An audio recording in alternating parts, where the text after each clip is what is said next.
Ok,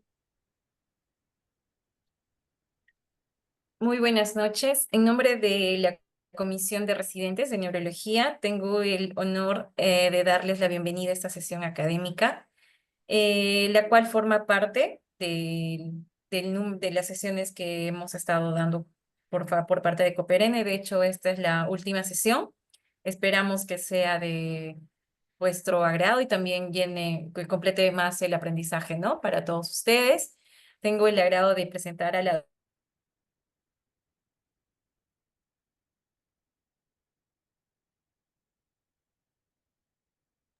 Parece que se desconectó. Ah, ok, no somos nosotros, ¿no? Ahí está. Ya, disculpen. Hubo Ah, una. bien. Ok, bueno, nos acompaña una referente indiscutible, la doctora Lidia Saroto, jefa de la sección de neurooftalmología del Hospital de Clínicas José de San Martín, cuya trayectoria y compromiso con la docencia e investigación son ampliamente reconocidos. Agradecemos profundamente su presencia, doctora, y su generosidad al compartir con nosotros su experiencia y conocimiento. Damos inicio a esta sesión. Bueno, para mí es un placer. Gracias a ustedes por invitarnos. Y bueno, arranquemos. Si a ustedes les parece, empiezo a compartir. Perfecto.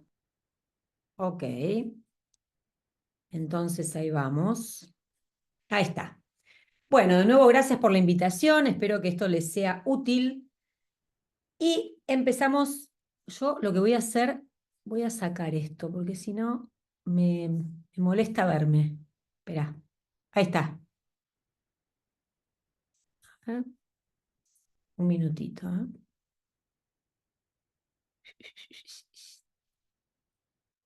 Ahí está. No me gusta verme.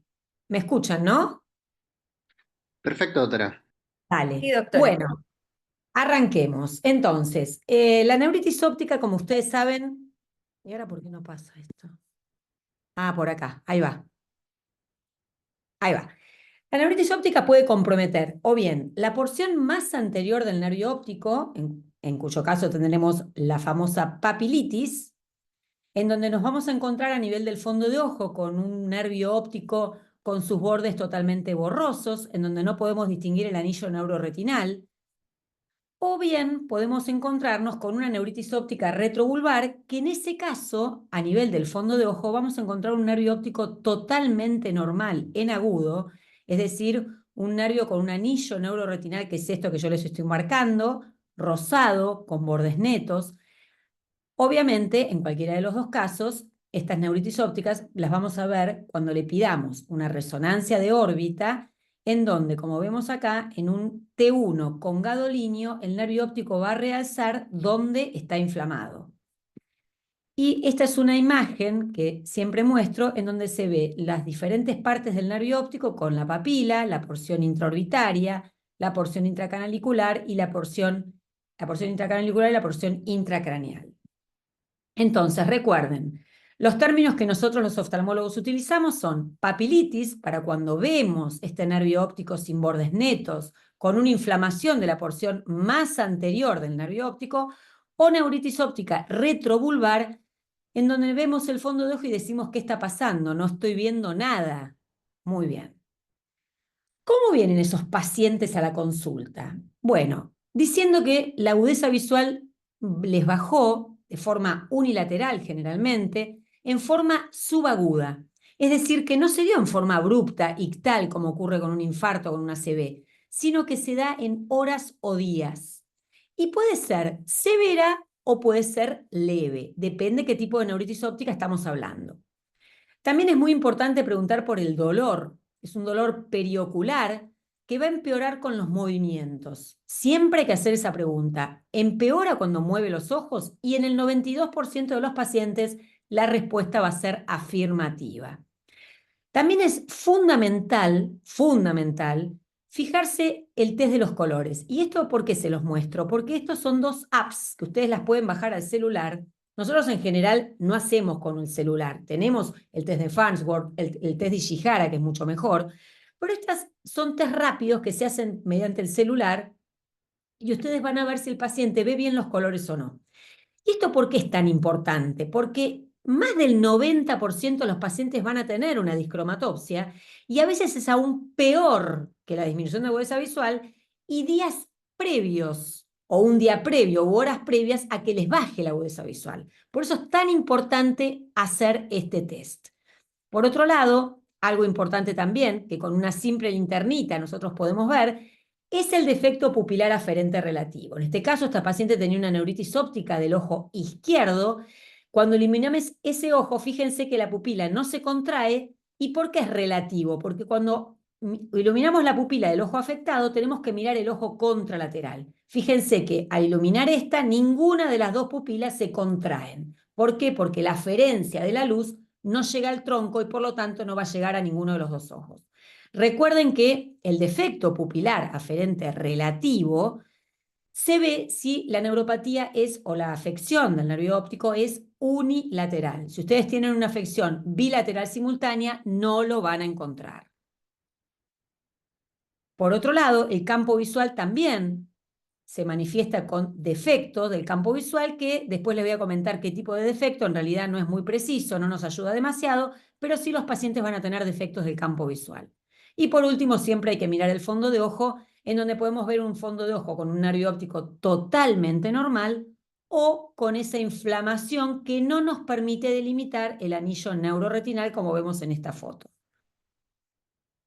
Muy bien. Ahora, esa neuritis óptica, de acuerdo al momento que nosotros la encontremos, puede ser diferente la manifestación clínica. Por ejemplo, la fase aguda, que es menos de 7 días, es la diapositiva que les mostré previamente. Pero la fase subaguda, que es entre la semana 1 y los 3 meses, ya por ejemplo el dolor puede llegar a mejorar porque no va a tener tanta inflamación. Y también comienza a resolverse el bloqueo de la conducción de esos axones y también la desmielinización comienza a remielinizarse ese nervio. Entonces, ¿qué vamos a encontrar? Los fenómenos de Uthoff y de Pulfrich, que ustedes seguramente los han escuchado.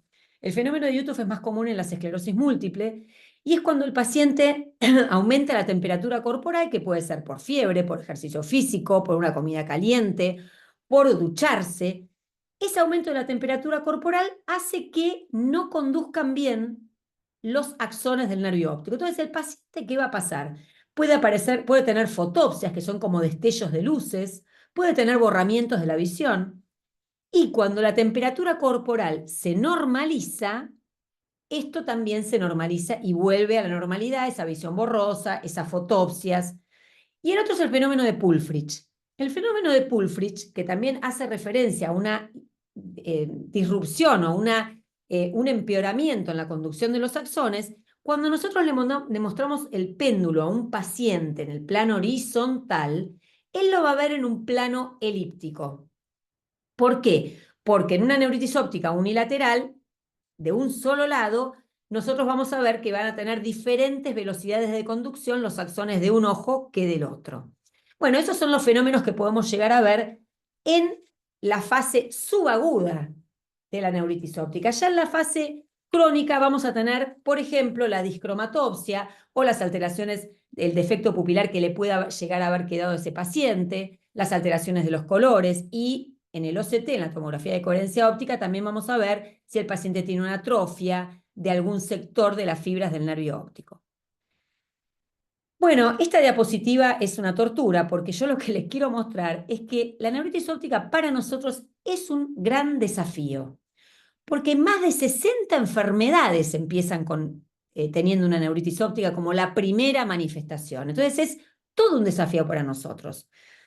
Hasta el año 2022 no había una clasificación de neuritis óptica, pero 101 expertos internacionales se pusieron de acuerdo y lograron crear esta clasificación para diagnosticar las neuritis ópticas. Esto fue porque hubo una mayor precisión de los anticuerpos, mejoraron la calidad de las neuroimágenes como para poder diferenciar unas de otras, después ya no van a ver por qué. Tenemos esa herramienta tan valiosa que nos va a hablar después el doctor Antonelli, que es para diagnosticar y monitorear las neuritis ópticas y obviamente mayores opciones de tratamiento. Entonces, esta es la clasificación. ¿Cuándo decimos que una neuritis óptica es bien definida? Bueno, tenemos el criterio A, el criterio B y el criterio C. En el criterio A lo que vamos a ver es todo lo que les hablé del cuadro clínico en la primera diapo. Pérdida de visión subaguda, monocular, discromatopsia, dolor que empeora con los movimientos y el defecto pupilar aferente relativo. Recuerden si estamos hablando de una neuritis óptica unilateral. Todo este cuadro clínico se tiene que asociar, y esto es lo nuevo, con un test paraclínico, ya sea una tomografía de coherencia óptica, en donde tiene que haber una diferencia de 4 micrones o de un 4% en la capa de fibras nerviosas peripapilares entre un ojo y el otro, o un 5% de diferencia de micrones o 5% de diferencia entre las células ganglionares de un OCT macular entre los ojos del paciente. También los anticuerpos son importantes, anti-MOG, AQP4, las bandas oligoclonales en el líquido cefalorraquídeo.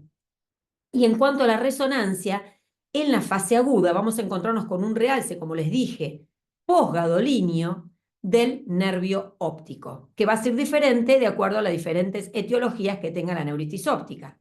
Y también una hiperintensidad en T2. Ese es la neuritis óptica definida, el criterio A. El B y el C son un poco más ambiguos, entonces hay que agregarle otras cosas. Por ejemplo, el A es sin dolor, pero se le tienen que agregar 2 test paraclínicos, porque no es tan común que una neuritis óptica no tenga dolor a los movimientos. Entonces a este le tenemos que agregar 2 test paraclínicos. El criterio C, que también es ambiguo, es el A o el B, pero de forma binocular, que también es más raro. A este le tendremos que agregar una resonancia positiva y otro test paraclínico. Cuando ustedes tengan algún tipo de duda, me paran y me preguntan, yo no tengo problema, ¿eh? Estas son las definidas. ¿Cuándo una neuritis óptica es posible? Acá tenemos el criterio D o el E. El criterio D dice, solamente es un paciente que tiene la clínica de neuritis óptica, en agudo, con un fondo de ojo compatible con una neuritis óptica, pero no tenemos ningún test paraclínico para decir esto es una neuritis óptica, solo la clínica. Por otro lado, el otro es lo contrario. El paciente nos cuenta que tuvo una neuritis óptica o que tuvo un cuadro clínico compatible con neuritis óptica y tenemos un test paraclínico positivo. Bueno, estos son los criterios y la verdad que ayudan bastante cuando uno está en la sospecha de una neuritis óptica. Pero acá viene la parte importante. ¿Cuál es la parte importante? Es esta.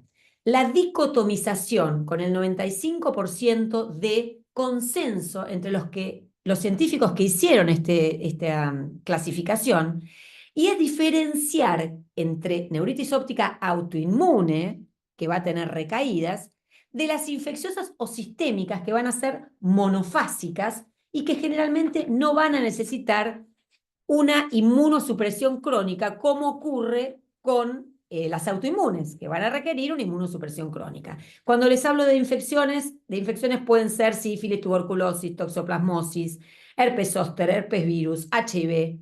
Cuando les hablo de patologías sistémicas reumatológicas, IgG4, Behçet, lupus, Sjögren, espondilitis anquilosante. Tengan en cuenta también ahora que se usa bastante como terapia y tratamiento los inhibidores checkpoint, que pueden dar neuritis óptica. Eso hay que tenerlo muy presente.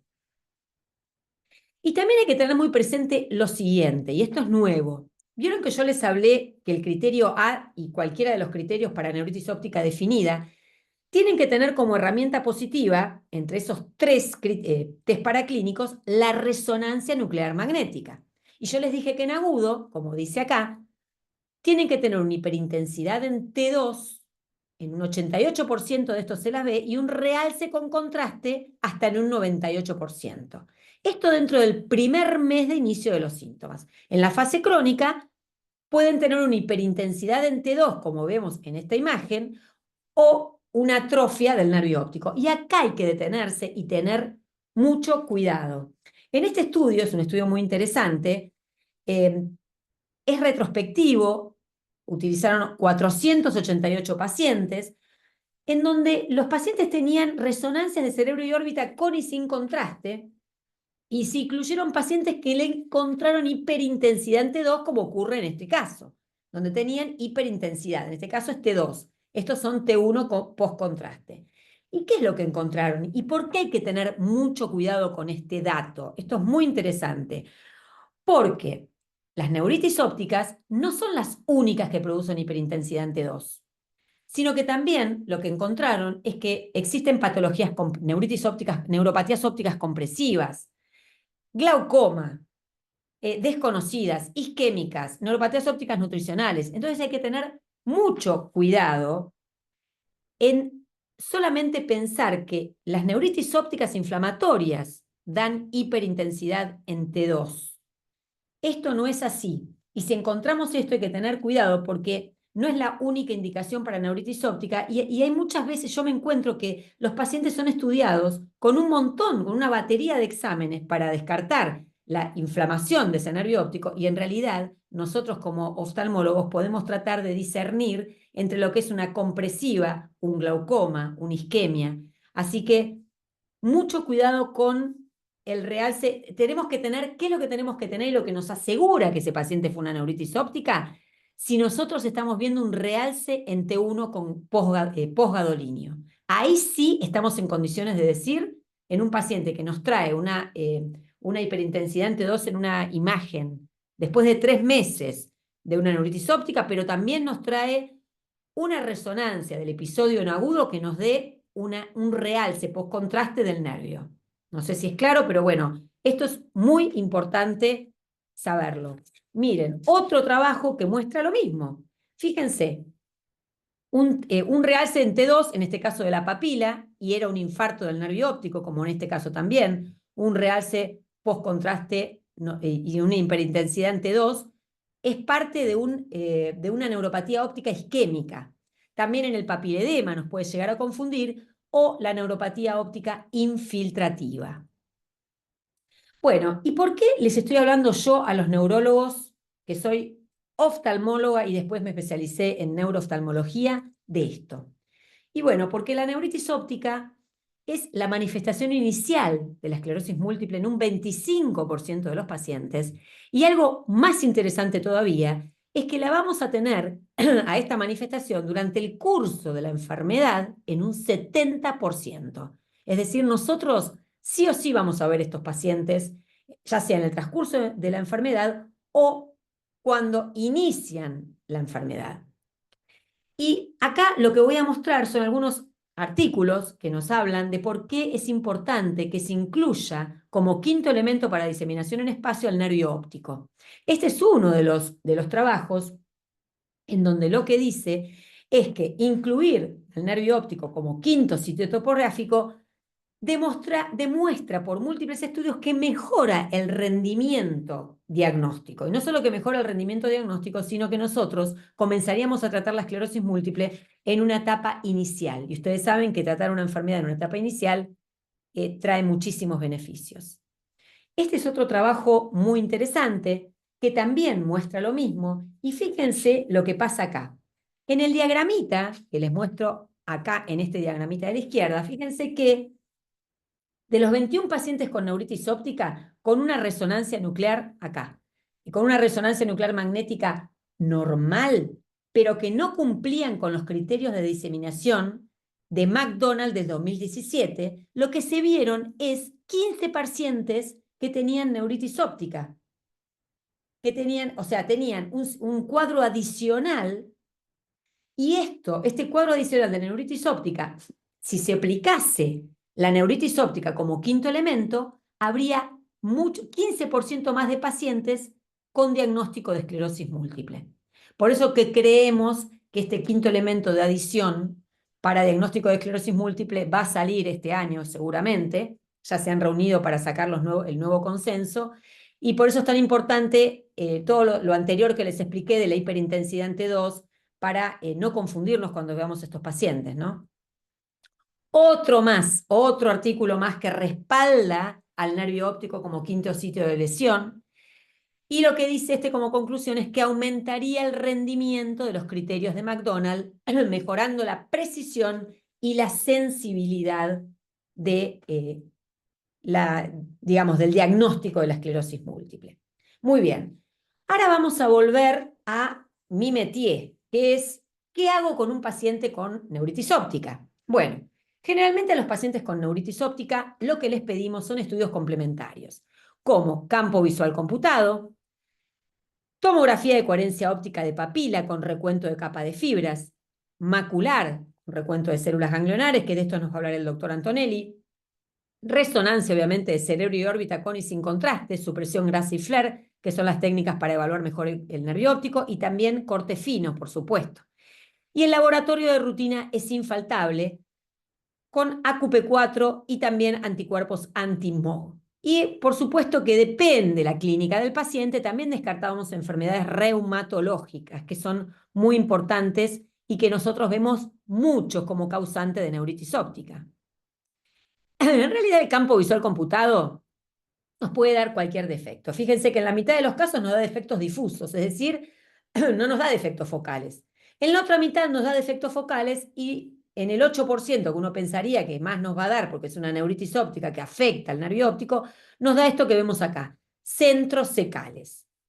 No nos ayuda mucho, sí nos ayuda en el seguimiento del paciente. Entonces, ahora lo que vamos a hacer es vamos a empezar a hablar de las neuritis ópticas, que es lo que más les interesa a ustedes, y nos vamos a dedicar a las neuritis ópticas típicas para diferenciarlas de las atípicas. ¿Y cómo las vamos a diferenciar? Con el cuadro clínico y con las imágenes. En esto yo me voy a basar. Mi objetivo es que ustedes traten al final de la clase de llevarse cuál es el cuadro clínico de cada una y cuáles son las imágenes de cada una. Vamos a empezar con la neuritis óptica típica, que es la producida por la esclerosis múltiple. Como sabemos, ustedes saben mejor que yo, serán caucásicos con un promedio de edad de inicio entre 20 y 30 años, más en mujeres que varones en 4:1, una proporción 4:1, y vamos a lo que a mí respecta, que es cómo se presenta esa neuritis óptica. Va a comenzar con una disminución de agudeza visual leve a moderada, subaguda, como les dije en un comienzo, y generalmente unilateral. Va a tener en más del 90% dolor a la motilidad ocular, discromatopsia, siempre búsquenla, como les dije en un comienzo, es muy importante y van a tenerla más del 95% de los pacientes. En este caso, fíjense esto, las que son producidas por esclerosis múltiple, le miramos el fondo de ojo y no vamos a ver nada. ¿Por qué? Porque en el 65% vamos a encontrar una neuritis óptica retrovulvar y en un 35% papilitis. Recuerden esto. Este es un nervio óptico totalmente normal. Pero en la resonancia vamos a encontrar también diferencias con las que ya les voy a contar, las atípicas. Acá lo que vamos a encontrar en un T1 posgadolinio, donde siempre hay que mirar para ver si ese paciente tiene una neuritis óptica aguda, es esto, un realce del nervio óptico generalmente intraorbitario. Estas neuritis ópticas tienen muy buen pronóstico visual, aún sin tratamiento. Más del 90% van a ver 5 décimas o mejor, y solo muy bajo porcentaje, 1 décima o peor. Si ustedes recuerdan esta diapositiva, van a saber diagnosticarlas atípicas, porque es totalmente lo opuesto a esto. Así que recuerden esta diapositiva y el resto va a ser lo diferente, lo diametralmente opuesto. No puedo hablar de neuritis óptica por desmielinización si no les hablo del ONTT. Este trial, hecho en 1992, fue un punto de inflexión porque nos enseña a cómo se tratan las neuritis ópticas agudas y también cómo va a ser la evolución natural de esta neuritis óptica. Ellos lo que hicieron fue randomizar 457 pacientes en 3 grupos. El primero de ellos les dio metilprednisolona intravenosa 1 gramo día, 3 días, más prednisona oral, 1 miligramo kilo día durante 11 días. Al segundo grupo, prednisona oral, 1 miligramo kilo día por 14 días. Al tercer grupo, placebo oral. Y fíjense lo que sucedió. En el grupo 1, que era corticoide intravenoso más vía oral, aceleró la recuperación visual, pero no cambia el pronóstico a largo plazo. Es lo mismo dar o no dar corticoides intravenosos más vía oral, el paciente va a ver lo mismo a largo plazo. En cambio, si yo les doy placebo vía oral, tienen exactamente buena recuperación visual, como ocurre cuando lo trato. Fíjense, la agudeza visual mejoró a partir de la tercera semana, el 80% de los pacientes veía bien. Y a la quinta semana, más del 90% veía bien. Fíjense cómo recuperan bien la agudeza visual estos pacientes. En cambio, el grupo 2, que recibió corticoides bioral a dosis de 1 miligramo kilo día por 14 días, no tuvo buena agudeza visual final. Esto es totalmente distinto a lo que les vine diciendo hasta ahora. No aceleró la recuperación visual y tuvo mayores recurrencias del ojo afectado y nuevos episodios en el contralateral. Es decir, que ¿qué hay que hacer? No dar vía oral a esta dosis, porque no mejora en las neuritis ópticas desmielinizantes y no solo no mejora, sino que aumenta las recurrencias. Es muy importante esto. Los pacientes que nosotros vemos nos quieren saber qué me va a pasar. ¿Voy a tener neuritis óptica del otro ojo? ¿Me voy a quedar ciego? ¿Qué me va a pasar? ¿Voy a tener esclerosis múltiple? Bueno, gracias a este gran trabajo, que es el mejor hasta el momento, 2025, que se hizo con respecto a las neuritis ópticas, nos enseñó esto. 15 años de seguimiento. ¿Cuál es el riesgo de tener esclerosis múltiple? El promedio general es del 50%. Los que no tenían lesiones, 25% de desarrollar esclerosis múltiple. Los que tenían lesiones, 72%. Lesiones me refiero a lesiones compatibles con esclerosis múltiple. Eso con respecto al riesgo de esclerosis múltiple. Ahora, con respecto a la respuesta que nos preguntan los pacientes, ¿va a recurrir esa neuritis óptica? Bueno, a los 10 años de seguimiento, ¿qué se vio? En realidad, los pacientes que tenían esclerosis múltiple recurrían más que los que no tenían esclerosis múltiple. Para que sepan, hay un bioequivalente oral, intentaron copiarse del ONTT y nada que ver, este es un estudio randomizado, de 55 pacientes entre 18 y 64 años, nada más, que compara la metilprednisolona intravenosa 3 días versus la prednisona oral 3 días. ¿Por qué le dieron 1250? Porque ellos dicen que eso sí se puede comparar con la intravenosa de 3 días. El estudio del ONTT, ellos dicen que no es bioequivalente. Muy bien. Lo que dicen es que no hubo diferencia significativa entre ambos grupos. Es decir, que le pueden llegar a dar esta dosis de 1250 miligramos bioral 3 días. Nosotros no lo podemos dar porque no tenemos comprimidos, tenemos que darle un montón de comprimidos al paciente y no lo hacemos.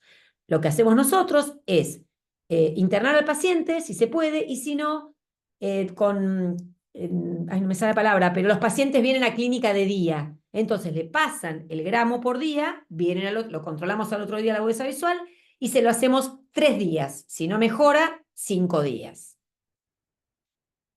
Hasta lo que les hablé es neuritis óptica típica, ¿no? Con todo lo típico de esclerosis múltiple. Pero si hay algo típico, hay algo atípico. ¿Y qué es lo atípico? Que el dolor perdure más de 15 días.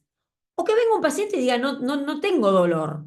O que tenga otras alteraciones en el fondo de ojo que no sea solamente una inflamación del nervio óptico. O que el paciente venga después de un mes y digas, doctora, yo estoy perdiendo cada vez más visión, no me recupero, estoy cada vez peor. O esos pacientes que yo le doy el corticoide y cuando se lo saco recae, le vuelvo a dar el corticoide, mejora, se lo saco y recae. O que sea una neuritis óptica bilateral simultánea, o que aparezca una neuritis óptica de un ojo, a la semana tenga el otro. Y siempre es muy importante preguntar por historias médicas de cáncer. Entonces, yo les hablé de las típicas. Ahora les voy a hablar de las atípicas. Voy a comenzar con la neuromielitis óptica y su espectro, que se asocian al anticuerpo AQP4. El promedio de edad, 40 años, más en mujeres que en varones. La población, a diferencia de la anterior de la esclerosis múltiple no caucásica, se da más en africanos y en asiáticos. El 80% reportan anticuerpos AQP4 positivos. Y en cuanto a lo mío, el oftalmológico, realmente hay mucha diferencia. La pérdida de agudeza visual es severa. En un 80% ves menos de una décima. y la agudeza visual final en el 30% de los pacientes es menos de una décima, son legalmente ciegos los pacientes. El edema de papila no está tan presente en la neuromielitis óptica, solamente en un tercio, así que ojo con esto. Es bilateral en el 20% de los pacientes, puede ser en forma simultánea o secuencial. La recurrencia es bastante común y la recuperación visual es muy pobre. Este es un artículo muy interesante en donde se vieron 104 pacientes con neuromielitis óptica. Es un trabajo que se realizó, es retrospectivo, lo hicieron en Argentina, en Brasil y en Venezuela. ¿Y por qué les muestro esto? Por la importancia del diagnóstico de las neuritis ópticas, porque más de la mitad de los pacientes, un 57,1%, comenzaron con neuritis óptica. Si uno deja escapar a estos pacientes, imagínense que no le estaríamos dando el diagnóstico de neuromielitis al inicio de la enfermedad, sabiendo los riesgos que esto conlleva. Les dije que lo importante es diferenciarlas desde el punto de vista clínico e imagenológico. Desde el punto de vista imagenológico, miren esto. Generalmente se afectan, no sé si se ve el puntero, pero bueno, si no hay flechitas blancas que lo muestran. Se afecta el nervio óptico más posterior, acá en este caso bilateralmente. También es muy común que se afecte el quiasma y las lesiones son largas, más del 50% del trayecto del nervio, desde la órbita hasta el quiasma se afecta. Entonces, como ven acá, se afecta el quiasma. Hay que tener mucho cuidado y recordar de que en la neuromielitis se afectan largos trayectos del nervio óptico y también el quiasma. Dejamos de lado la neuromielitis óptica, seguimos con el MOG. El MOG positivo puede empezar en los niños o a los 30 años. Es igual en mujeres y hombres, se puede dar en cualquier etnia. Representa el 5% de las neuritis ópticas de adultos y más del 30 o 20% en chicos. ¿Cómo es el cuadro clínico? Pérdida visual severa, una décima, como en la neuromielitis óptica. La diferencia de todo lo que les estuve contando es que el edema del nervio óptico es severo en el 86% de los casos. Fíjense, un edema de papila severo. No se pueden delimitar los bordes en ninguno de los ojos. Es bilateral en más del 50%, es decir, el paciente viene no viendo o teniendo una inflamación bilateral. Tienen dolor, esto es muy importante, el dolor es fundamental. Se cree que antes de comenzar con la pérdida visual ya al paciente le duele al mover los ojos. Recurrente en el 50% de los pacientes. Y aman los corticoides. Le damos corticoides, responden espectacularmente bien. Le sacamos el corticoide y recae. Dependen de los corticoides. Aparte, nosotros como oftalmólogos podemos encontrar otros hallazgos que produce el MOG, como la neuroretinitis, la uveitis, la neuroretinopatía macular aguda, que nosotros como oftalmólogos tenemos que indagar, que pesquisar, porque también pueden ser hallazgos de anticuerpos, de enfermedad ligada a anticuerpos MOG. Clínicamente, como vieron, es similar a la neuromielitis, pero se recupera muy bien con tratamiento. Y acá lo dice todo.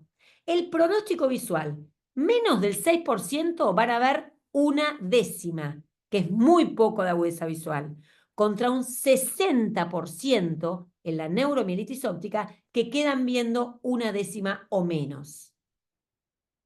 Tengan cuidado con los falsos positivos, porque existen falsos positivos a bajos títulos. Por eso hay que también hacer el fenotipo clínico imagenológico que se asocia al MOG. ¿Por qué? Porque si nosotros tenemos un fenotipo clínico imagenológico asociado a MOG, consideramos que tiene alta probabilidad del pretest. Entonces, ese falso positivo va a ser de bajo riesgo, pero igualmente yo les aconsejo repetir el anticuerpo, dosar de nuevo el anticuerpo. Obviamente siempre hay que hacerlo sin corticoides en sangre, ¿no? Obviamente. Como les dije, la clínica hace la diferencia, pero también la diferencia la hace la resonancia. Y acá también tenemos algo diferente. También el MOG va a comprometer, como vemos, grandes segmentos del nervio óptico intraorbitario, pero es más anterior que la neuromielitis óptica. Y la otra diferencia es que en el 50%, yo le llamo la enfermedad del 50%, porque todo el 50% recurre en el 50%, es bilateral en el 50%, y afecta a la vaina del nervio óptico y el tejido perineural, como vemos acá, en el 50%. Aquí vemos cómo afecta no solo el cuerpo, sino también la vaina del nervio óptico y el tejido que circunda el nervio óptico. Importante, este artículo es muy interesante y lo que nos habla es que el 80% de estos pacientes que ellos vieron con MOG tenían dolor que precedía la pérdida visual 3 días antes. Entonces, ojo con los pacientes, no lo dejemos ir, estoy hablando a los oftalmólogos, cuando viene un paciente con un 80 con dolor, citarlo al paciente al otro día y al otro día, porque puede ser una neuropatía óptica asociada a anticuerpos MOG. Y ustedes saben, como siempre, que el tratamiento temprano va a tener mejor pronóstico. De nuevo, diferencias. Esclerosis múltiple, no vemos nada en el fondo de ojo. Neuromielitis óptica, en 1/3 de los casos solamente vemos edema. Acá están los dos nervios ópticos bien. MOG, edema bilateral, en el 50% es bilateral, pero siempre da papilitis. Resonancia. Fíjense cómo afecta cortos trayectos del nervio óptico intraorbitario la esclerosis múltiple. La neuromielitis óptica puede afectar al quiasma. La enfermedad asociada a los anticuerpos MOG nos va a dar perineuritis, aparte de afectar al nervio óptico, y generalmente es bilateral. Entonces, este cuadrito es sumamente importante porque les va a hablar de la diferencia clínica. Fíjense, la esclerosis múltiple tiene excelente recuperación visual, aún sin tratamiento.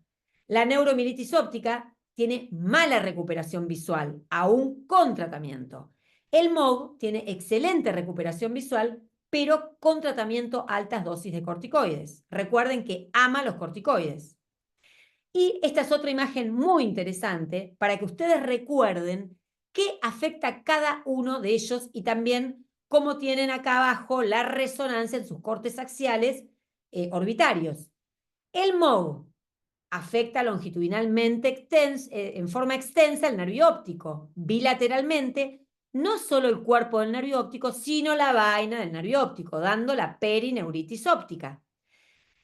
La neuromielitis va a afectar también largos trayectos del nervio, pero también puede afectar al quiasma y al tracto óptico. La esclerosis múltiple va a afectar muy cortos trayectos del nervio óptico. Y aquí tenemos cómo se ve en la resonancia. Bueno, acá en la Argentina se hizo una muy buena guía de práctica clínica, que fue muy importante este consenso, porque nos dice cómo actuar en agudo en los pacientes. ¿Qué nos dicen? Se recomienda el tratamiento con corticoides altas dosis en los cuadros compatibles con neuritis óptica aguda, que puede ser con o sin descenso gradual posterior vía oral. Y también el uso de plasmaféresis cuando nosotros tengamos una neuritis óptica severa que no responde a corticoides. Lo que hacemos nosotros es 3 días de corticoides intravenosos o 5 días de corticoide intravenoso, pero tenemos preparada la plasmaféresis, porque se sabe que la plasmaféresis dada en menos de 7 días tiene mejores resultados que si nosotros la damos a los 15 días de comenzado el cuadro agudo. Artículo interesantísimo del 2023, es un trabajo retrospectivo, multicéntrico, en el cual se incluyeron 6 países, de 396 neuritis ópticas tratadas con plasmaféresis. La plasmaféresis, como se sabe, puede asociarse con mejoría del pronóstico visual. Pero ¿cuándo se vio peor pronóstico? Cuando se retrasaba el comienzo de la plasmaféresis, como le dije anteriormente. Siempre hay que darla en un lapso de 7 días o menos. Obviamente que lo que falta es un estudio randomizado y prospectivo de plasmaféresis para las neuritis ópticas agudas que todavía no se ha hecho. Esto es muy interesante, un trabajo en el cual hablan del tratamiento agudo en una cohorte de neuromielitis óptica y MOG. ¿Y qué nos enseña? Hay que actuar en forma rápida y furiosa. No en vano puse el número 7, porque se cree que la ventana terapéutica para actuar en forma rápida es entre 5 y 7 días. ¿Y por qué digo furiosa? Porque me refiero a la pulsoterapia intravenosa, de 3 a 5 días. El tiempo crítico para el inicio del tratamiento se cree que son 48 horas. ¿Por qué? Porque el daño en el citoesqueleto axonal, y eso lo vemos nosotros después con el OCT, ocurre entre los 5 a los 7 días. Así que cuidado, acelerar el tema del tratamiento en forma rápida. Y esto para que ustedes recuerden que el pronóstico visual no es igual en todas las neuritis ópticas inflamatorias como por desmielinización. La esclerosis múltiple tiene una agudeza visual de menos de una décima solamente en un 3%. El peor pronóstico se lo lleva la neuromielitis óptica con un 59% de los pacientes. Acá viene el tema tan importante. Los diagnósticos diferenciales. Los diagnósticos diferenciales de nosotros nos vuelven locos, porque ya les dije que 60 enfermedades pueden empezar con neuritis óptica. Entonces es muy importante para nosotros como oftalmólogos realizar el diagnóstico diferencial. Voy a empezar con uno que es muy importante y que es la isquemia del nervio óptico. La isquemia del nervio óptico la primera diferencia es que es una pérdida de visión aguda, indolora. La visión de los colores, si no tiene mucha pérdida de agudeza visual, está preservada. Obviamente que si es unilateral, va a tener un defecto pupilar aferente relativo. La otra diferencia es que el edema del nervio óptico, ya sea sectorial o difuso, está siempre presente. Y también podemos observar, como vemos acá, hemorragias en llama. Hay muchas cosas que a nosotros nos ayudan. Una de ellas es preguntar al paciente si tiene factores de riesgo cardiovasculares, porque en más del 95% encontramos hipertensión, diabetes, apnea obstructiva del sueño, hipercolesterolemia, así que es muy importante para nosotros recabar estos antecedentes personales. Y también nervios ópticos pequeños se asocian a isquemia del nervio óptico. El campo visual también nos ayuda, así como no nos ayuda mucho el campo visual de la neuritis óptica, sí nos ayuda el de la isquemia, ya que en un 50-80% vamos a encontrarnos, como muestra la flecha, con este tipo de campo que se llama hemianopsia altitudinal, que puede ser inferior o superior. Entonces, para que ustedes tengan en cuenta, la isquemia, el dolor es poco frecuente, el edema del nervio óptico lo encontramos en un 100%, y otra cosa interesante es que como nunca le pedimos a una isquemia una resonancia, pero de pedirla no habría realce del nervio óptico. Otra patología que hay que descartar es el crión, que seguramente ustedes la conozcan.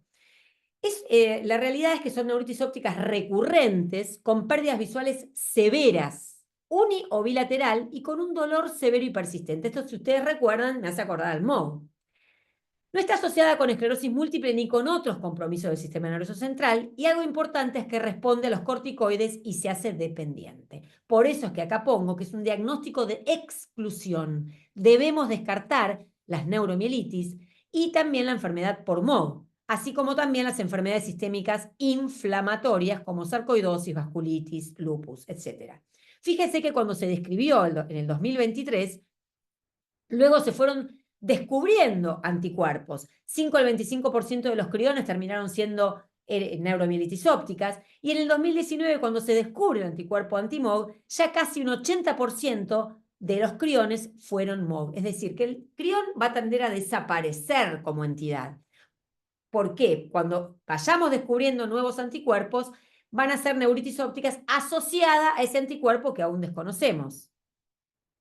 Esto también hay que descartarlo y es muy interesante. Por ejemplo, este es un caso clínico en donde viene un paciente con 3 días de disminución de agudeza visual del ojo derecho, un dolor leve, 28 años, un paciente joven. Fíjense cómo tiene una papilitis, un nervio óptico en donde no se le pueden ver los bordes del nervio óptico, pero a las 2 semanas aparece esta estrella macular, estos depósitos que ocurren en la mácula. Y esto generalmente se debe a la enfermedad por Bartonella Genselae. La resolución de la agudeza visual generalmente es espontánea, puede haber que nos ayude a nosotros células vítreas, pueden estar o no, y la pérdida visual suele ser leve o severa. Por ahora, en realidad, a esto se le llama neuroretinitis.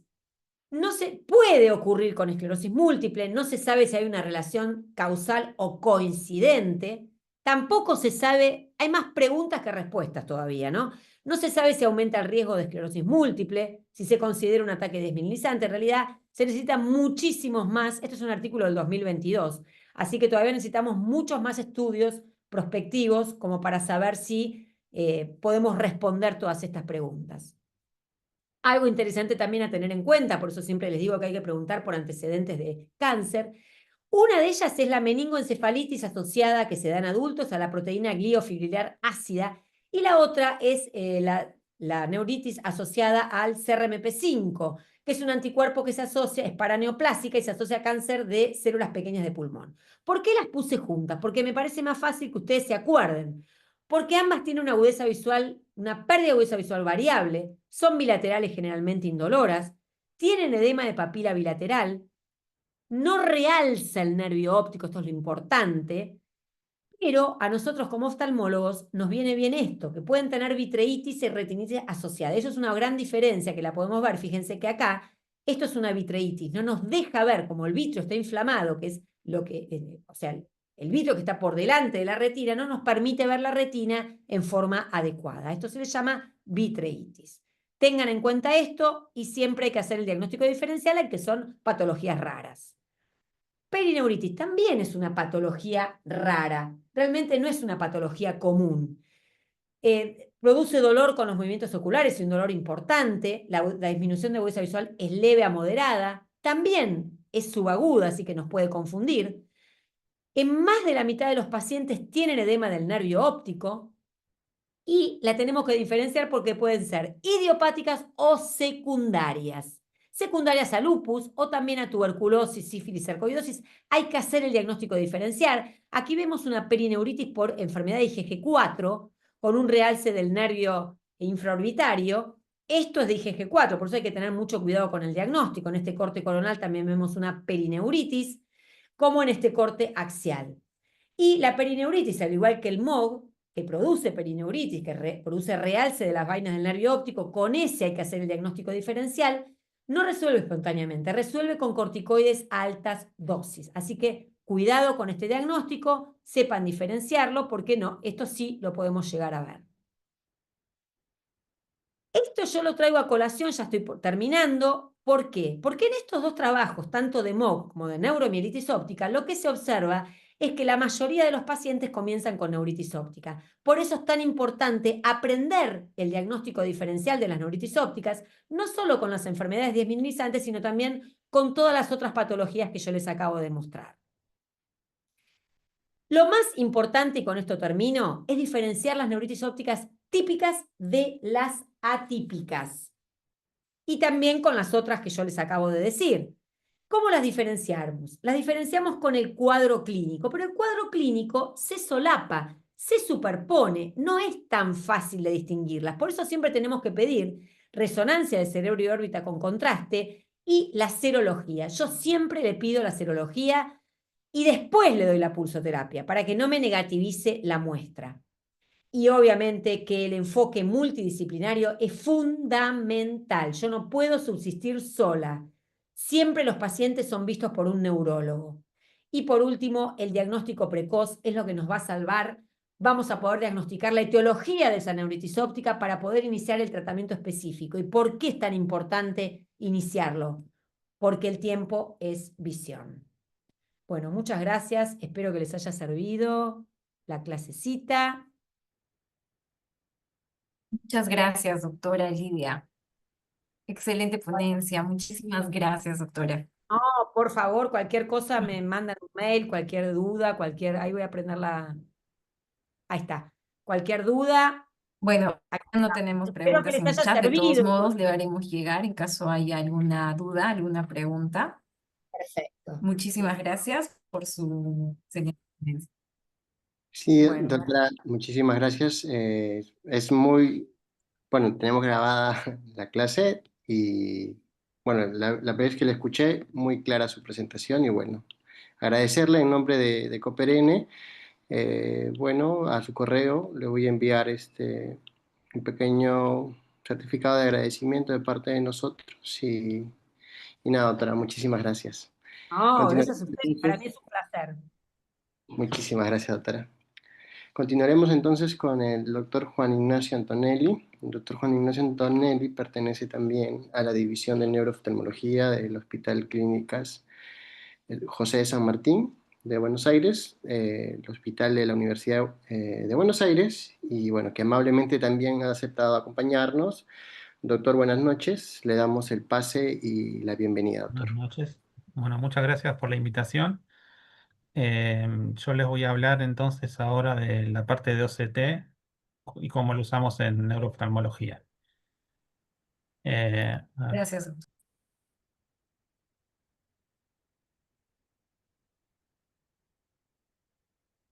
bueno,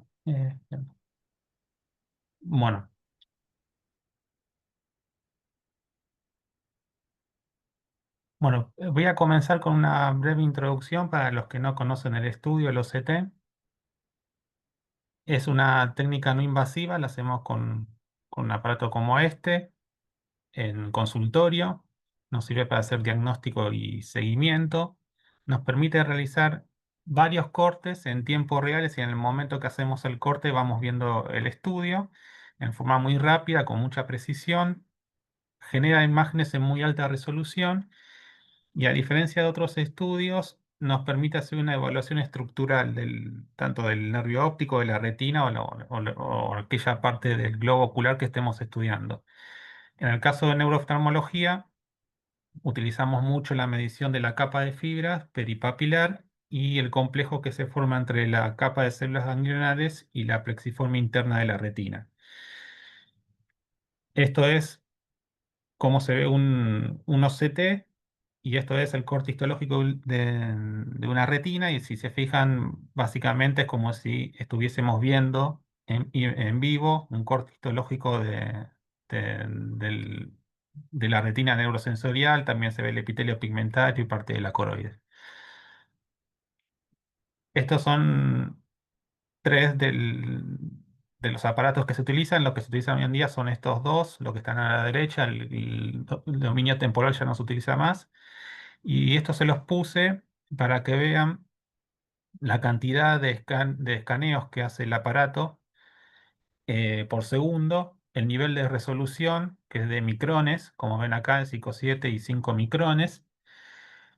Y fíjense que llega desde la parte posterior del vítreo, que es esta parte que ven acá, atraviesa todo lo que es la retina neurosensorial y llega a la coroides, incluso se puede ver parte de la esclera.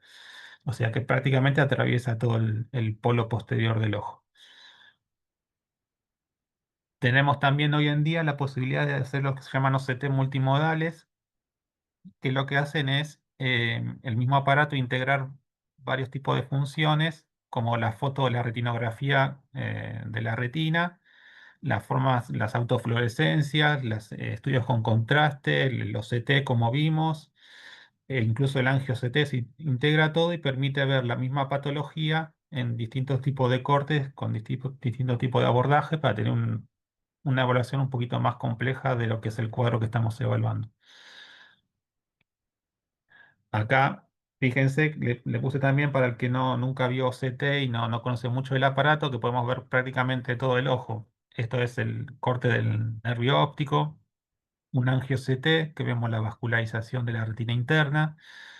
Otro es un OCT macular con una patología macular. Y acá incluso, fíjense que está la parte anterior del ojo, o sea, tenemos la posibilidad incluso de ver también la parte anterior, que no es algo que utilizamos en neurooftalmología, pero es todo lo que permite hacer el OCT. Entonces nosotros en neurooftalmo siempre pedimos campo visual, que es un estudio que nos va a permitir evaluar la parte funcional del nervio óptico y la vía visual, y pedimos el OCT. Ahora esto lo vamos a ver un poquito más magnificado, pero pedimos el OCT de la capa de fibras, que es la capa que rodea, un corte que rodea al disco óptico, el OCT de células ganglionares y plexiforme interna, como le mencioné antes, y el OCT macular. Lo vamos a ver, pero fíjense la correlación que hay entre el daño del estructural, que es lo que nos evalúa el OCT, y el campo visual. O sea, con uno vemos la parte funcional y con el otro vemos el daño estructural.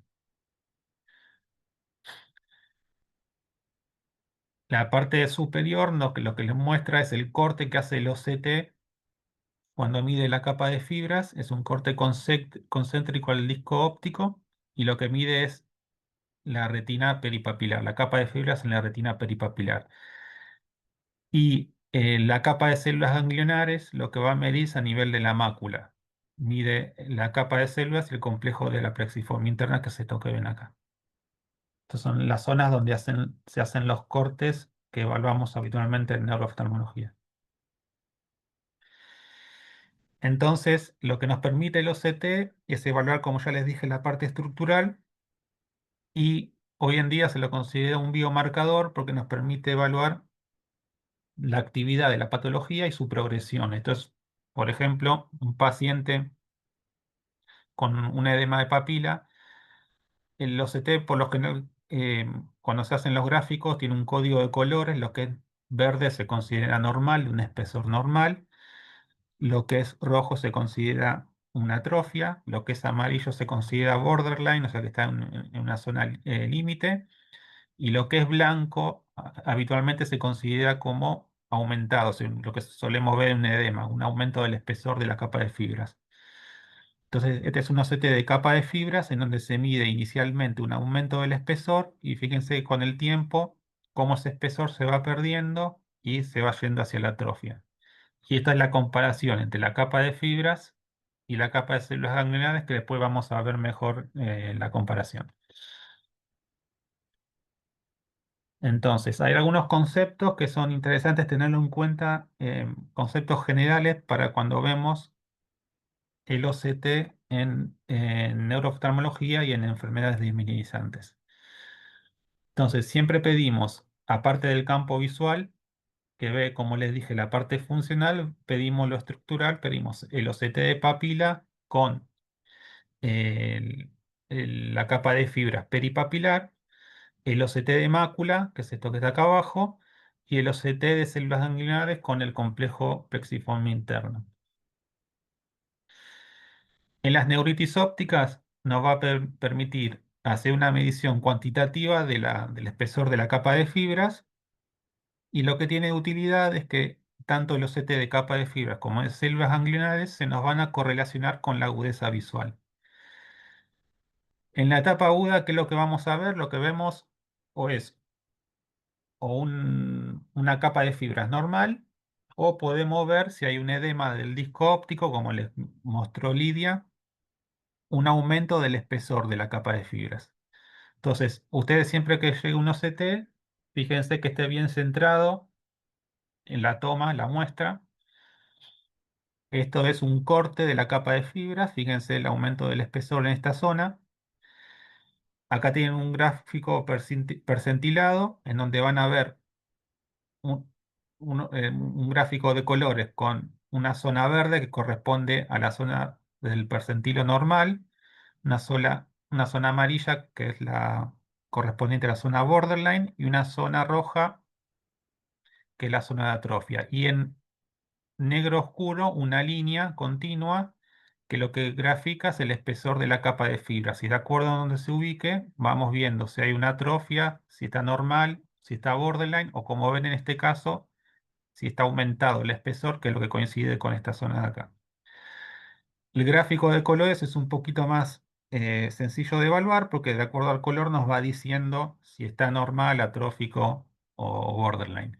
El tema es, como yo les dije, cuando hay un aumento del espesor, normalmente el color es blanco. El gráfico, el código de color es blanco. En algunos OCTs esto no es así, y cuando hay un aumento del espesor nos lo sigue marcando en verde. Entonces nosotros creemos que está todo normal, pero en realidad hay un aumento del espesor de la capa de fibras. Así que siempre, para no confundirse, no equivocarse, prestenle atención a la curva, en esta curva percentilada, porque a veces van a ver, cuando hay edemas, más que nada en los edemas de papila, en las hipertensiones endocranianas y demás, van a ver que la curva así sube, se pierde, se borra, vuelve a bajar por acá, pero el OCT a veces le marca el gráfico en verde y entonces por ahí no, uno se equivoca, se confunde y piensa que está normal y no le está prestando atención.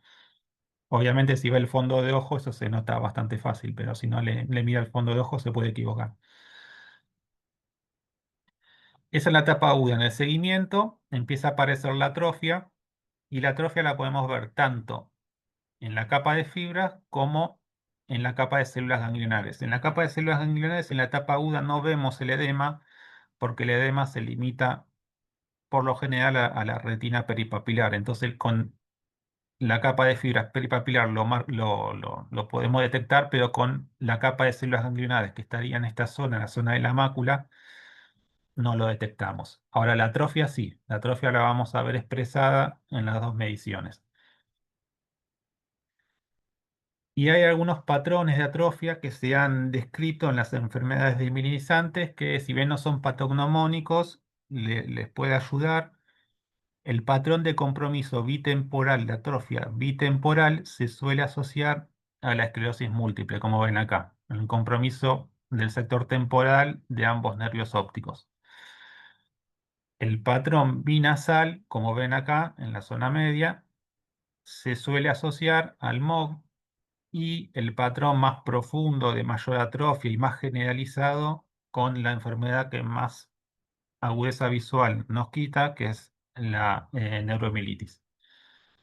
Estos son patrones generales que orientan al diagnóstico, pero tengan en cuenta, como dije, que no son patognomónicos. Y esta es una comparativa para que también lo tengan presente entre lo que es la medición de capa de fibras y lo que es la medición de células ganglionares. Si ven acá la curva azul, la línea azul, es la que representa a la capa de fibras, a la medición de capa de fibras peripapilar, que es este gráfico que está acá arriba. Y fíjense que en la etapa aguda, en los pacientes que tienen algún edema, hay un aumento del espesor de la capa de fibras y después con el tiempo va a seguir la progresión hacia la atrofia.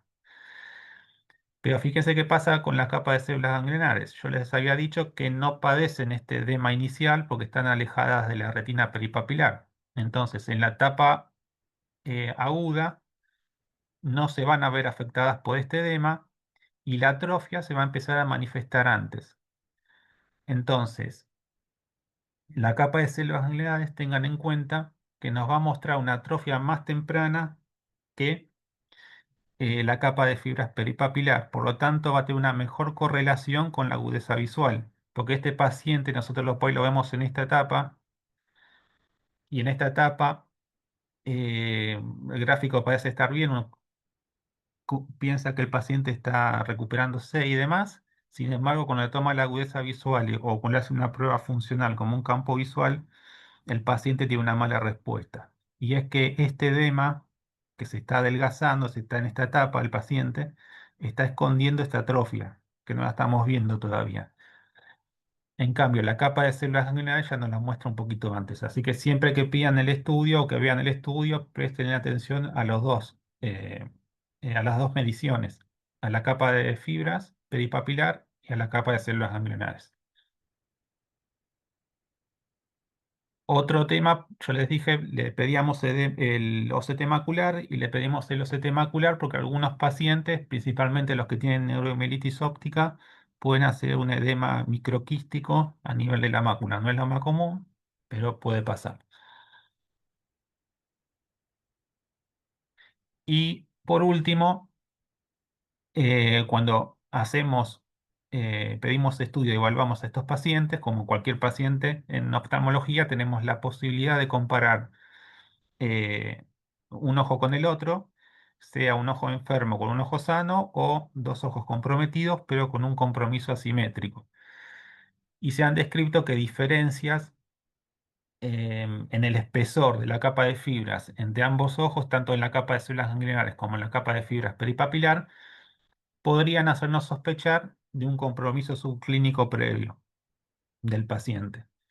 Así que siempre que tengan también un OCT, lo comparan ambos ojos, e incluso si tienen la posibilidad de contar con un OCT anterior, viejo, comparar el OCT nuevo con el anterior. Entonces, nosotros en neurooftalmología utilizamos el OCT como un estudio complementario. Obviamente, como les dije, no nos hace diagnóstico porque no hay un compromiso que sea patognomónico. Se evalúa en un contexto clínico, pero nos permite evaluar y medir el daño estructural, detectar en algunos casos el compromiso subclínico del ojo contralateral y nos permite hacer un seguimiento y viendo cómo ese paciente va evolucionando, si se estabiliza, si empeora, y ir viendo en el caso que hacemos un tratamiento, cómo responde al tratamiento. Yo acá lo que les voy a mostrar son algunos estudios y en estos estudios les voy a ir mostrando más o menos lo que les estuve comentando en la parte de conceptos. Este es un estudio hecho con pacientes con esclerosis múltiple, en donde comparan pacientes con esclerosis eh, con y sin antecedentes de neuritis óptica y pacientes sanos. Y lo que hacen es evaluar algunos parámetros visuales. Algunos de los que evaluamos en la consulta habitual y otros son algunos parámetros más experimental. Pero fíjense algo de lo que les estaba comentando. La diferencia entre la medición en la retina peripapilar de la capa de fibras y la medición de la capa de células ganglionares. Fíjense que los parámetros de agudeza visual, visión de los colores y visión de contraste, si uno las correlaciona el deterioro de esos parámetros, por ejemplo acá la agudeza visual, con el espesor de la capa de fibras, hay un valor umbral que nos muestra el espesor el gráfico de espesor de capa de fibras por encima del cual no existe una correlación. Es decir, tenemos una alteración de la agudeza visual sin una correlación directa con la alteración en la capa de fibras. En cambio, en la capa de células ganglionares, fíjense que la correlación entre la función visual y la pérdida de capa de espesor en la capa de células ganglionares es más lineal. Eso lo que le mostraba en el gráfico cuando le decía que la atrofia se manifiesta siempre primero en la capa de células ganglionares, a diferencia de lo que sucede en la capa de fibra peripapilar, en donde tenemos este fenómeno de umbral. Por lo tanto, siempre la correlación visual va a ser mejor cuando medimos la capa de células ganglionares y nos va a ser más útil como biomarcador del compromiso visual de ese paciente.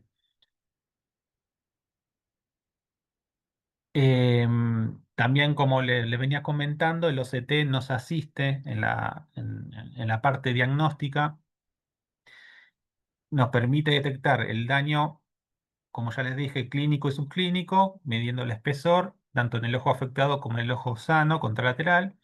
Hay algunos patrones, como les mencioné antes, y nos permite también, en un contexto clínico adecuado, orientar el diagnóstico. Estos son, este es un estudio hecho en pacientes con neuromielitis, comparándolos con pacientes con esclerosis múltiple. Entonces acá tenemos el patrón que yo les comentaba, el compromiso más sectorial temporal de la esclerosis múltiple, a diferencia de la neuromielitis, en donde tenemos un compromiso más difuso, más generalizado. Así también, como les dije, el compromiso macular en las neuromielitis ópticas es mucho más profundo.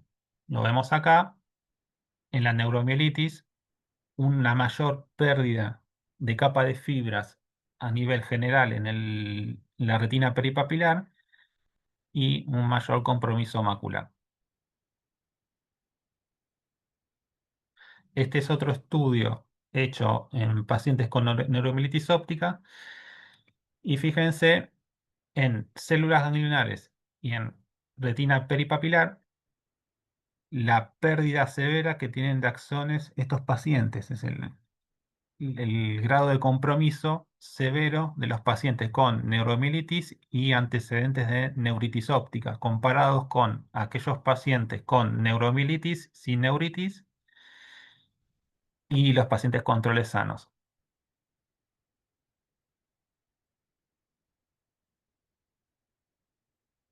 Acá tenemos compromiso subclínico en el ojo contralateral en pacientes con neuritis, en uno de neuromielitis y neuritis, un episodio de neuritis unilateral. Si uno lo compara con aquellos pacientes con neuromielitis y sin eh, episodio de neuritis óptica y en los pacientes controles sanos. Y por último, otra característica de la neuromielitis óptica es la pérdida severa de axones en el primer episodio, que es lo que comentaba Lidia. Hay una pérdida severa de agudeza visual en estos pacientes en el primer episodio, a diferencia de lo que sucede, por ejemplo, en el MOG, en donde son los episodios sucesivos los que van haciendo que el paciente de a poco vaya perdiendo la visión. Pero fíjense, siempre lo mismo, vamos comparando el espesor de capa de fibras, tanto en células ganglionares como en retina peripapilar, y vamos buscando el patrón que se vaya acomodando a la patología que estamos estudiando en función del contexto clínico. También útil, como ya se lo mencionó Lidia antes, en el caso puntual de la esclerosis múltiple, el tema de los nuevos criterios, cómo el OCT nos puede ser útil a la hora de el diagnóstico ya de lo que es la esclerosis múltiple sistémica, no solo de la neuritis óptica, sino del cuadro, eh, incorporando al nervio óptico como un criterio topográfico. Así que también es para ir teniendo en cuenta como elemento diagnóstico. Y después, este es otro trabajo que les muestro que compara la esclerosis múltiple con aquellos pacientes con MOG positivo, en donde también vamos a ver algunos de los conceptos que les mencioné antes y cómo en el contexto clínico adecuado, nuevamente, podremos orientarnos al diagnóstico y hacer el tratamiento temprano, como lo mencionaba Lidia, de estos pacientes con MOG positivo que son muy respondedores al corticoide y tienen una muy buena evolución si los tratamos temprano. Fíjese que compara el MOG con la esclerosis múltiple. En la etapa aguda toma en cuenta el espesor de capa de fibra. De nuevo, lo que le mencionaba al principio de la clase, en etapa aguda vamos a buscar el aumento de espesor en la capa de fibras peripapilar y fíjense que el MOG, que es una patología, como les mencionó Lidia, con mucho edema de papila, hay un aumento importantísimo del espesor de la capa de fibras, a diferencia de la esclerosis múltiple, en donde cuando hay un edema presente, en aquel tercio que tiene algún edema presente, es mucho más leve. En la etapa aguda, como les mencioné también, la capa de células gangliolares se mantienen más o menos estables, no se ven afectadas. Así que acá tienen de nuevo el concepto, no solo la comparativa entre el MOG y la esclerosis múltiple, sino también en lo que es capa de células ganglionares y capa de fibras, para que le vayan prestando atención a los dos parámetros cuando piden o cuando ven los estudios, si no los piden ustedes. En este estudio encontraron esta diferencia en el espesor en forma tan significativa que hasta propusieron un punto de corte para hacer diagnóstico de MOG, algo que todavía no está convalidado, así que no es algo para eh, tenerlo como algo certero, definitivo, pero sí para tenerlo en cuenta cuando el espesor de capa de fibras en el contexto de una enfermedad desminimizante es mayor a 118 micrones, ellos postulaban que era indicativo de MOG. Y cuando era mayor a 175 micrones, la especificidad era casi de un 100%. Pero bueno, es para tenerlo en cuenta, no es algo que esté convalidado ni aceptado todavía. Y después el otro concepto que les mencionaba, la comparación siempre entre, cuando tenemos la posibilidad obviamente, entre un ojo sano, el OCT del ojo no afectado con el ojo contralateral afectado, o si tenemos un OCT viejo, normal, del mismo paciente, comparar el mismo ojo antes de la neuritis y después de la neuritis. Y de nuevo, en el MOG encontraron que el ojo con el nervio con neuritis óptica, el engrosamiento era un promedio de unos 45 micrones respecto del basal o del ojo contralateral, si no estaba afectado el contralateral. En cambio, en la esclerosis múltiple, un espesor, un aumento del espesor bastante menor. Esto también, más que nada, se los menciona para que tengan en cuenta esta idea de comparar estudios eh, entre ojos, el ojo afectado y el ojo contralateral sano o con estudios previos para tener una idea de la evolución del cuadro. Y por último, le menciono nada más el angio-CT, porque esto es algo que todavía, eh, seguramente si buscan información de OCT van a encontrar mucho de esto, pero todavía no hay parámetros que estén 100% convalidados como para tomar una decisión, pero es un estudio que combina la parte de un análisis tipo Doppler con imágenes de OCT y nos permite reconstruir la vasculatura tanto de la coroides interna como de la circulación retiniana interna. Y tiene la ventaja de que tampoco usa contraste, entonces es una metodología bastante segura. Y hay muchos estudios, van a encontrar relacionadas con enfermedades demielinizantes y en general con neurodegenerativas y angio-CT porque se está viendo que hay una correlación entre la progresión subclínica de estas enfermedades y el deterioro de la vasculatura a nivel del angio-CT. O sea, la vasculatura principalmente interna de la retina. Tengan en cuenta que la circulación interna de la retina es la barrera hematorretiniana es homóloga a la barrera hematoencefálica, así que hay algunos puntos de contacto ahí que hacen que en algunas patologías se proponga que el mismo fenómeno que afecta la barrera hematoencefálica puede afectar la barrera hematorretiniana. Y acá les puse para que lo tengan comparativa en este estudio lo que es la pérdida de vasculatura peripapilar en una neuromielitis óptica con neuritis óptica y una neuromielitis sin la neuritis óptica. ¿Está bien? Más que nada para que tengan en cuenta cómo se ve el compromiso. Entonces, para terminar, tengan en cuenta que el OCT es como ya les mencioné al principio de la clase, un estudio accesible, no es invasivo, lo podemos hacer las veces que querramos porque no le genera ningún daño al paciente. Nos permite ver tanto la parte clínica de la neuritis como la parte subclínica en aquellos pacientes que no han tenido un episodio o que han tenido un episodio en uno de los ojos nada más. Podemos evaluar el contralateral. Permite controlar la evolución del cuadro, como les mencioné y les mostré en los gráficos. Siempre, si lo van a pedir ustedes, pidan la capa de células ganglionares, no solo la capa de fibras, porque si no habitualmente se suele hacer solo la capa de fibras peripapilar y se pierden esta información más temprana y más precisa para lo que es la correlación del paciente. Y si le llega el estudio ya hecho, fíjense que estén los dos, ¿está bien? Y comparen los dos. Y si bien no hay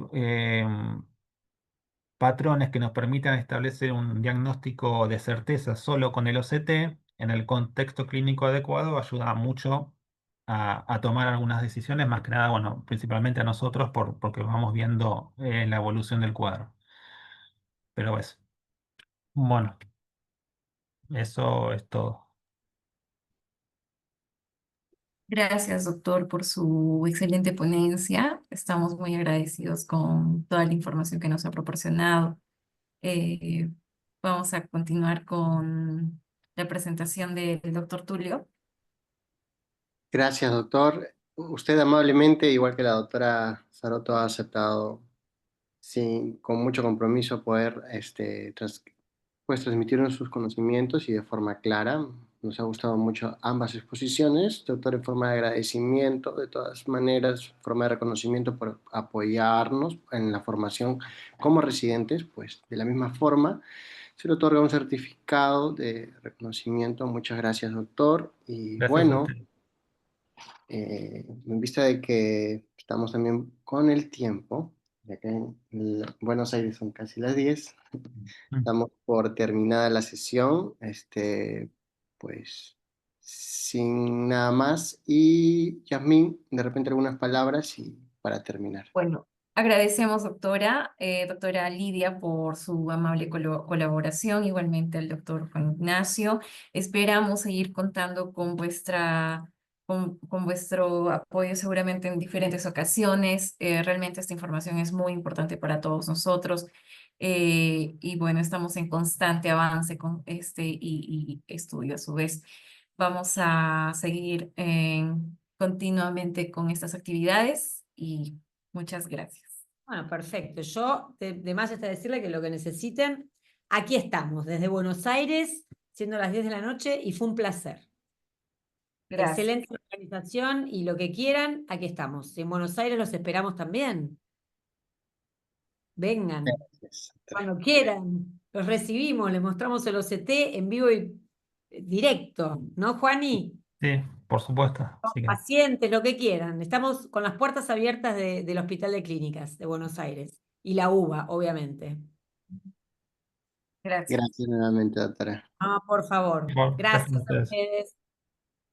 Hasta luego. Chao, chao. Hasta luego. Gracias.